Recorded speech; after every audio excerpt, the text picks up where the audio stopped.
y después, si los pacientes llegaron a tener una remisión completa después de la quimioterapia y estuvieron en remisión por más de 3 meses, estos pacientes fueron incluidos en el estudio retrospectivo. Y en estos pacientes la cuestión que interrogamos fue, bueno, ¿el trasplante funciona o no funciona? Pero obviamente fue un grupo bastante seleccionado de pacientes porque tenían que estar sin progresión por los primeros 3 meses después de completar la quimioterapia de inducción. Entonces, obviamente, lo que aquí aprendemos, lo primero fue de que realmente si los tratas con Rituxan CHOP les va muy mal. En teoría es progression-free survival y overall survival.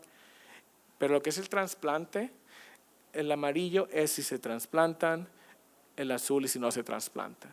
Aun y cuando las curvas señalan que a lo mejor el trasplante es un poco más eficaz, la diferencia no fue significante a nivel estadístico. Pero entonces obviamente es importante como quien se señalar que realmente si uno, la decisión de trasplantar o no un paciente que tiene double hit en primera remisión es una decisión individual que se tiene que hacer, como quien dice, más que nada en la experiencia que el oncólogo tiene, qué tipo de paciente es el que está enfrente de uno, qué tan joven está el paciente, qué otros problemas médicos tiene el paciente. Ahora, y ya para terminar, lo que quería, como dice, terminar un poco más en tratar de caracterizar los linfomas de células grandes un poquito más, con mejor precisión. Uno de los problemas que tuvimos al principio con los estudios de expresión genética utilizando material congelado y utilizando lo que se llama estudio del ácido ribonucleico es de que por lo general estás nada más estudiando la expresión genética, no estás estudiando la mutación, no estás estudiando también lo que se llaman no transcriptional gene, la parte del cromosoma que no se transcriben. Entonces obviamente cuando ha habido más avances en la tecnología molecular, obviamente uno trata de interrogar la misma pregunta otra vez. Entonces, un estudio que se publicó el año pasado en el New England Journal of Medicine, que estaba tratando de utilizar lo que se llama secuencia genética de material que como que dice, encode proteínas y los que no encoden proteínas en pacientes que tienen linfoma de células grandes. La idea de este tipo de estudios fue como realmente tratar de caracterizar si hay más mutaciones genéticas que están presentes en los diferentes tipos de linfomas de células grandes, por las cuales uno puede tener un medicamento que se puede usar. Entonces, obviamente es un cartón un poquito diferente. Lo importante fue de que, obviamente, este estudio revalidó un poco lo que nosotros aprendimos, los estudios genéticos de expresión del RNA, en el sentido de que los pacientes que tienen linfoma de células grandes del tipo de ABC obviamente tienen diferente tipo de mutaciones que los que tienen los de células germinales. Realmente son 2 tipos diferentes de linfomas. Obviamente, y es un cartón, en teoría los científicos encontraron 4 diferentes tipos de mutaciones. Las mutaciones se pueden dividir en varios como que dice, subgrupos.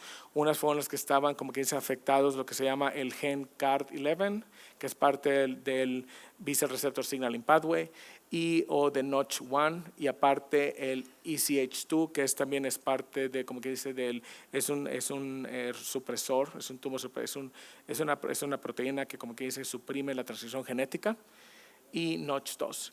Obviamente lo que nosotros notamos de que había 2 tipos de mutaciones que están bastante, como quien dice, frecuentes en pacientes con células grandes del tipo de ABC, a diferencia de los otros 2 que por lo general o se ven en las células germinales o más que nada en los que no se podían clasificar. Y lo que es importante es que a nivel pronóstico, sin sorpresa, obviamente, las mutaciones genéticas que se ven frecuentemente en pacientes con células activadas, obviamente tienen peor pronóstico cuando están tratados con Rituxan CHOP que los pacientes que tienen las mutaciones genéticas presentes en los pacientes que tienen el sistema del linfoma de células germinales. Entonces, obviamente, cuando hay varios medicamentos que uno puede usar como que dice, para tratar de atacar lo que mantiene la vida de una célula de linfoma del tipo ABC. Es bastante difícil tratar, bueno, qué medicamento es el que vamos a probar primero. ¿Cómo lo vamos a probar? ¿Qué tipo de pacientes? Una cosa que hemos obviamente aprendido en el diseño de estudios clínicos es que realmente tenemos que ofrecer el tratamiento al paciente lo más rápido posible, porque si uno pone muchos bloques en el elegimiento del paciente, muchas veces uno, como quien dice, no incluye pacientes que están muy enfermos, que realmente son los que van a tener mayor beneficio en un tratamiento experimental. Entonces, obviamente, muchos de los estudios modernos en cuanto al diseño de pacientes, para pacientes de linfomas de células grandes, nos están autorizando a dar el primer ciclo de quimioterapia todos iguales, y ya después del segundo ciclo se puede, como quien dice, hacer la randomización dependiendo del tipo molecular del linfoma, porque de esa manera uno podía, como quien dice, capturar todos los pacientes que tienen una conducta clínica más agresiva. Ahora, yo lo que me gustaría terminar es más que nada, como quien dice, lo que hemos aprendido a través de la historia es de que a nivel molecular nosotros podemos reconocer dos tipos diferentes de células, de linfoma de células grandes. Esos dos tipos de linfoma de células grandes tienen diferente patofisiología, tienen diferentes mutaciones. Obviamente uno tiene un mejor pronóstico que el otro. Obviamente todavía no sabemos cuál es el mejor tratamiento para el paciente con linfomas de células grandes que tiene un fenotipo ABC. Obviamente el paciente que tiene un linfoma de células grandes de un fenotipo de células germinales, obviamente Rituxan CHOP es bastante eficaz, ¿no? Obviamente no sabemos si añadir ibrutinib o añadir lenalidomida o añadir inhibidores del proteasoma que son un poco más potentes como carfilzomib, a lo mejor van a tener un mejor resultado, todavía no sabemos. En el instituto nosotros estamos participando en 2 estudios clínicos. El primero es en pacientes que tienen un linfoma recaído. Les estamos dando carfilzomib y RICE antes de trasplante. En el segundo estudio que también estamos colaborando con la Cleveland Clinic, en el que estamos dando carfilzomib y Rituxan CHOP. Obviamente nosotros esperamos que en un futuro pacientes con linfoma de células grandes del fenotipo ABC van a ser tratados un poquito más agresivos. Y lo más importante es de que es muy importante reconocer e identificar y tratar pacientes con double hits de una manera muy diferente a los demás. Yo sé que es muy difícil muchas veces, como quien dice, hacer estudios de FISH a todos los pacientes o a todos los tejidos. En el instituto, todos los pacientes con linfoma de células grandes les hacemos FISH estudios, les hacemos el Hans algorithm para, como quien dice, categorizar al paciente un poquito mejor. Todos los pacientes congelamos material para hacer lo que se llama secuencia genética, fuera que esté en un estudio clínico o no. Obviamente en otros hospitales la gente decide al principio estar, como quien dice, bueno, empezamos como quien dice a checar el CIMIC y el CIMIC no está alterado, entonces realmente no hay que checar nada más. Esa es otra como que dice, otra alternativa que es un poquito menos cara, ¿no? Pero es importante, como que dice, separar ese tipo de pacientes. Y con esto me gustaría terminar la cátedra. Disculpe por haberme pasado de tiempo. Me toca hablar acerca del tratamiento actual del linfoma folicular. Me voy a ir un poquito más rápido por cuestiones del tiempo y ya para que la doctora Mirna Candelaria ya tenga el tiempo suficiente para dar su charla. Conflictos de intereses.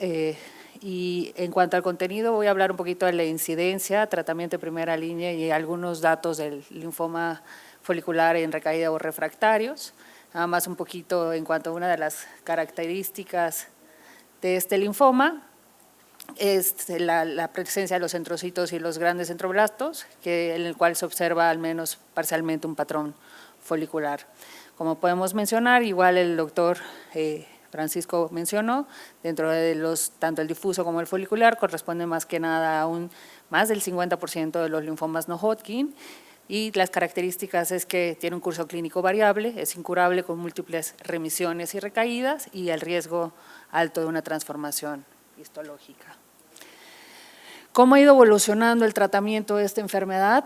Bueno, la supervivencia global ha ido incrementándose conforme el tiempo ha ido pasando, desde los 1960 hacia la actualidad y ya un poquito más adelante, cómo la supervivencia global ha ido incrementando, pero en el grupo de los pacientes con una mejoría de pronóstico, así como la supervivencia libre de progresión. Un poquito, y esto hablando un poquito de cómo ha ido también el FLIPI, ha ido cambiando las características iniciales de los pacientes antes del rituximab, cómo tuvo que hacerse una modificación, el FLIPI-2 para los pacientes donde se introduce el rituximab en el tratamiento, y actualmente ya se utiliza este riesgo que es el FLIPI-M7, que utiliza ya mutaciones a nivel de genes para poder valorar el comportamiento de los pacientes y cómo va a ser su supervivencia libre de producción. Va a calcular una supervivencia a los 5 años de que el paciente tenga una respuesta al tratamiento, con respuestas positivas del 72% y negativas del 68%. En cuanto al tratamiento, va a depender, como todos sabemos, de las características de los pacientes, cuando tienen enfermedad localizada, cuando tienen bajo grado de carga tumoral o cuando tienen una carga tumoral bastante importante. ¿Y esto de qué va a depender? Si es una enfermedad temprana, radioterapia a campo afectado; si es una enfermedad avanzada con baja carga tumoral, pues vamos a hacer el observar y esperar, o una monoterapia con rituximab, y si ya tenemos gran carga tumoral, pues ahí ya vamos a utilizar la quimioterapia de manera intensiva. Estos son los criterios tanto del grupo británico como el grupo francés del tratamiento de los pacientes con linfoma folicular. Las características ya muchos ya las conocemos: un tumor mayor de 7 centímetros, 3 áreas ganglionares más de 3 centímetros, esplenomegalia, compresión